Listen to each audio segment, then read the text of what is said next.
Why Europe is so insanely well designed. I mean, the UK, or not the UK, the US, sorry, has there's some cool cities out there, but even just us as Americans living in these cities, we know there's quite some flaws, specifically around the infrastructure, and there's quite some talking points about European infrastructure always. So let's see what type of Europe stuff we're gonna get to learn about here. I've been to, I think, 14 countries in Europe, and I've been to obviously a lot of countries in or cities in the US.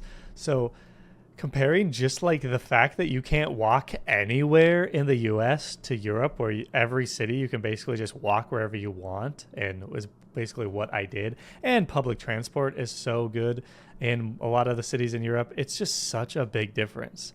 Going to I went on a vacation to California recently. I'm not from California. We're from Minnesota in the U.S., which is very sparsely populated compared to a lot of places in Europe.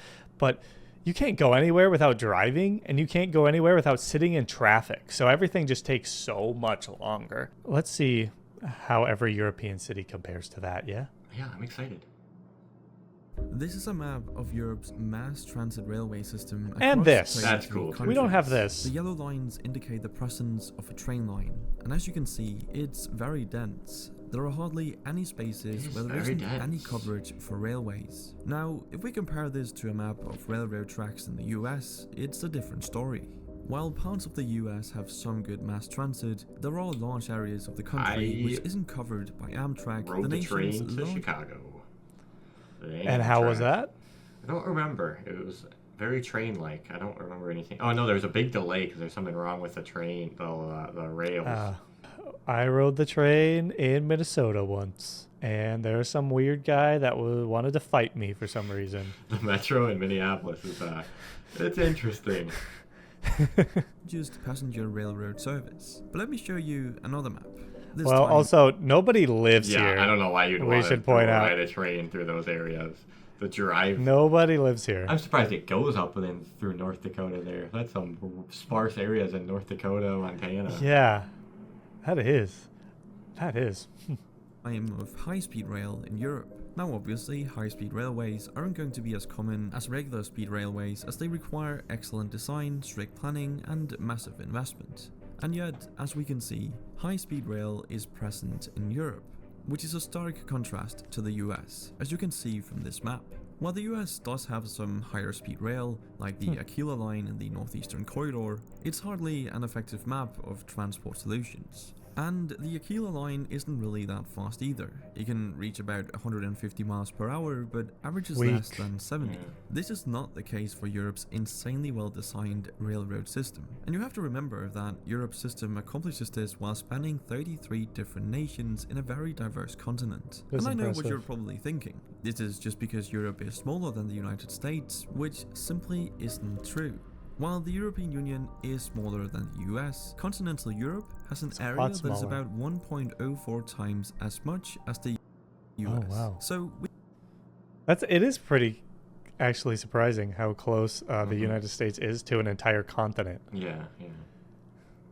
But we can I would just say make- one thing is the United States. There's a lot more open spaces. Yeah, the density is very different. I'm surprised there isn't more rail in the northeast of the U.S., how dense it is. Yeah, But also, it kind of makes sense because if you ride a train from, let's say, New York to Baltimore or something, then you end up in Baltimore, you're just going to have to rent a car in Baltimore. So why wouldn't you just take your car from New York or wherever and drive it to Baltimore then? if you walk in Baltimore, you're not gonna survive. Yeah, no, that's all I can say. You need a car. it is interesting, yeah, because even if the U.S. had that, you couldn't do anything. You would just get to the train station, then you have to take an Uber for $70 for 20 miles. My gosh. There's this argument that the United States can't be that well designed because it's too big. Europe simply is better designed. But It is. if you're American, you might not understand why railroad tracks or public transport as a whole is so important. I mean, driving a car works fine, right? Well, no. And Europe showcases why a primary focus on private transportation is so detrimental to a well-functioning transit system. Look at these maps. They show the US road network versus the EU's. And as you can see, the EU's road network is not nearly as impressive as the US's. And yet, when you look at some of the most congested cities in the world, European countries don't feature particularly prominently in the global rankings. This is pretty shocking information because you'd assume that the country with a more expansive road network has a lot less congestion, especially considering the United States has devoted lots of time and money to their highways. So how come Europe is less congested when they have fewer roads? Well, it all comes down to disincentivizing the use of cars and, most importantly, making an attractive alternative. Yes, Europe that's does good. this by having both private and public transportation infrastructure, which technically the US has as well, it's just a lot worse. But on top of this, Europe makes it pretty And then expensive. since it's bad, people say, instead of people being like, oh, maybe we should give more money to our public infrastructure, they're like, nah, it doesn't work, so why would we give more money to it? Yeah, I mean, I think Elon was trying to block the California one, the San Diego to LA one, or whatever the heck it was, or the San Fran to LA one. They don't even want it. There's money to be made, so the government can't do anything. Come on. To buy, own, and use a car. This is achieved by having high taxes on vehicles and gasoline. In fact, here's a map of worldwide gasoline prices. As you can see, European nations are in the top rankings, while the US lies at the bottom, charging very little. But let me be very clear, it's only a good idea to make it expensive to drive a car if you have an attractive alternative, which America Very true. doesn't, but We do Europe not. does. I mean, obviously this wouldn't work in the US with its current transportation infrastructure, but in Europe, this is a great strategy because you make the roads less congested for those who actually need them and give everyone else an affordable and efficient alternative, being Europe's amazing public transport like the trains on the railways. This is arguably the better strategy because even though the vast majority of Americans have access to vehicles at around 91% and gas is comparatively cheap, it still leaves 9% who 91. don't have access to vehicles. What are these people who can't afford a car supposed to do? I mean, sometimes public transport isn't even an option or simply too expensive for many. So you've now actively excluded those who aren't exactly the most well off from society. To make matters worse, some US cities actually got rid of their public transport to make room for more cars. I'm not joking. American streetcars like trams were actually removed to make way for bigger roads. Absolutely insane. Compare that to That's Oslo, crazy. Berlin, and Madrid, where discussions are underway to restrict or even exclude most cars from the city center. And let's not forget that when you have cars, you also need somewhere to park them. And this is Parking where spaces things are pretty start to crazy. become rather ridiculous. And You see, so expensive. There was like, when I was in San Francisco, which is like probably one of the most walkable US cities. The parking spaces, like if you wanted to stay next to one of the tourist areas, it was like $25 an hour. That's so much. It's insane. I mean, there's so much. If a politician even suggested that they make a city more walkable and less car dependent, people would freak out in the United States. That's the problem. Yeah. People don't want anything to change. Which is weird because it would be cheaper. Like, it'd be cheaper and easier and faster a lot of times too. And better for more people in general. And the but environment. People here just don't care. They're just so set on, this is how it is. This is how we'll stay. America, the stars and stripes, baby. Drill, baby, drill. I just saluted. You're very welcome. the United States has 2 billion parking spaces for Jeez. 250 million cars. That's 8 parking spaces per vehicle.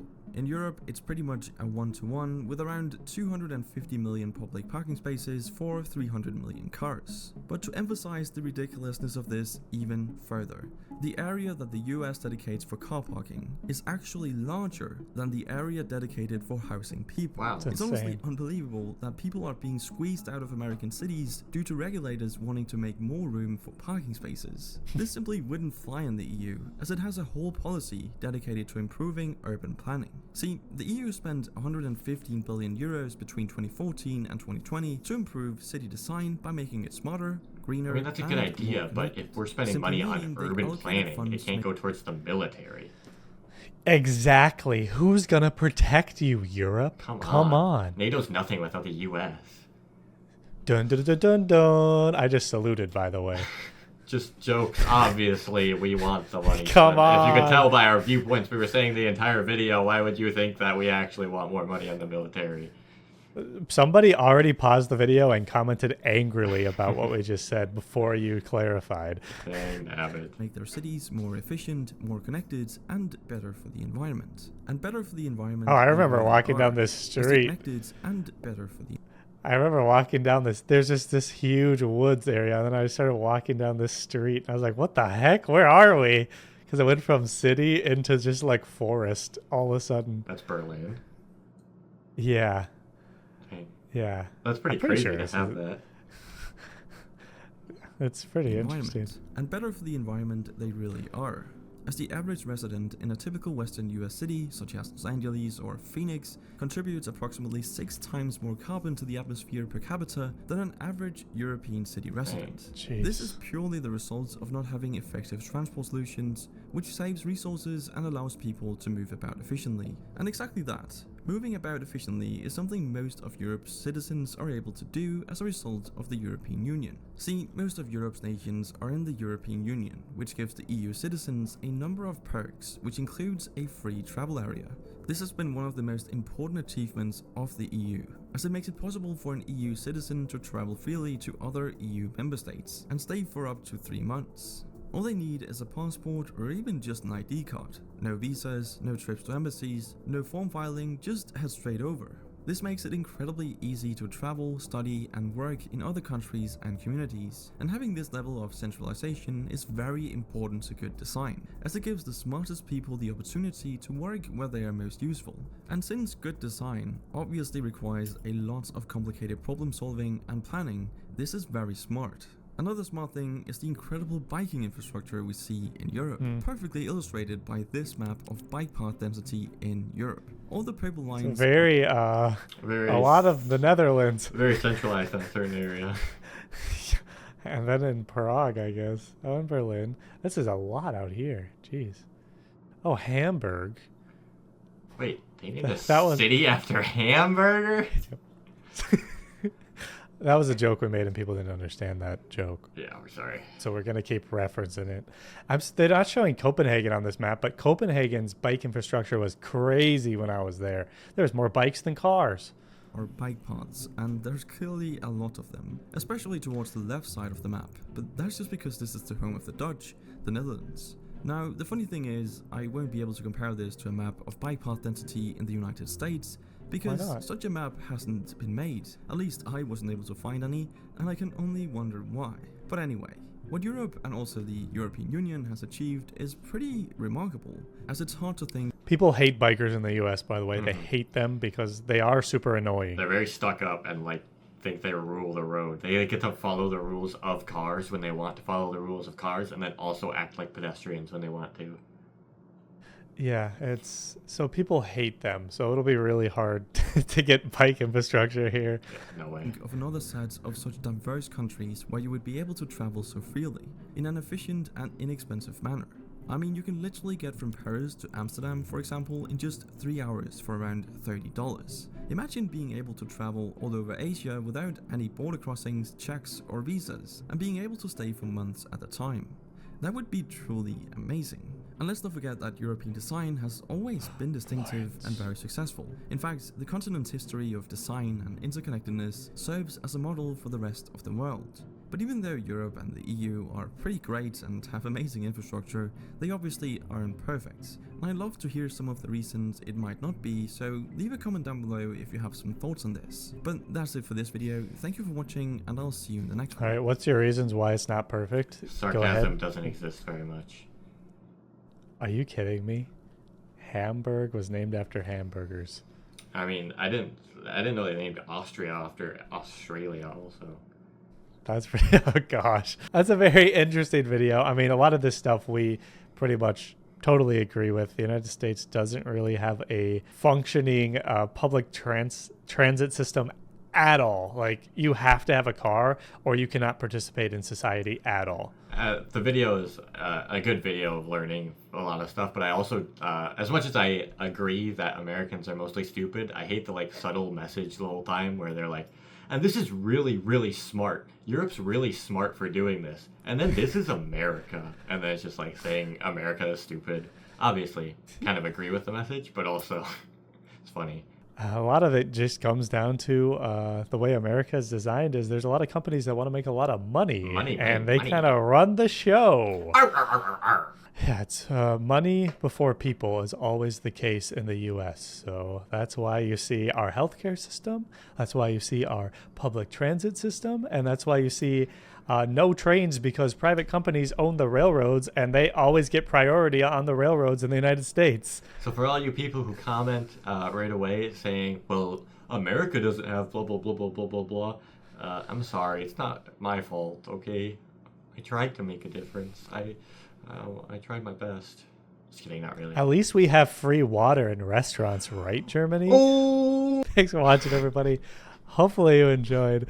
More Europe stuff coming soon. I want to get back to Europe. I really enjoy Europe, and I think the cities are insanely well designed. The pinnacle of design. Oh, yeah. Goodbye. Bye.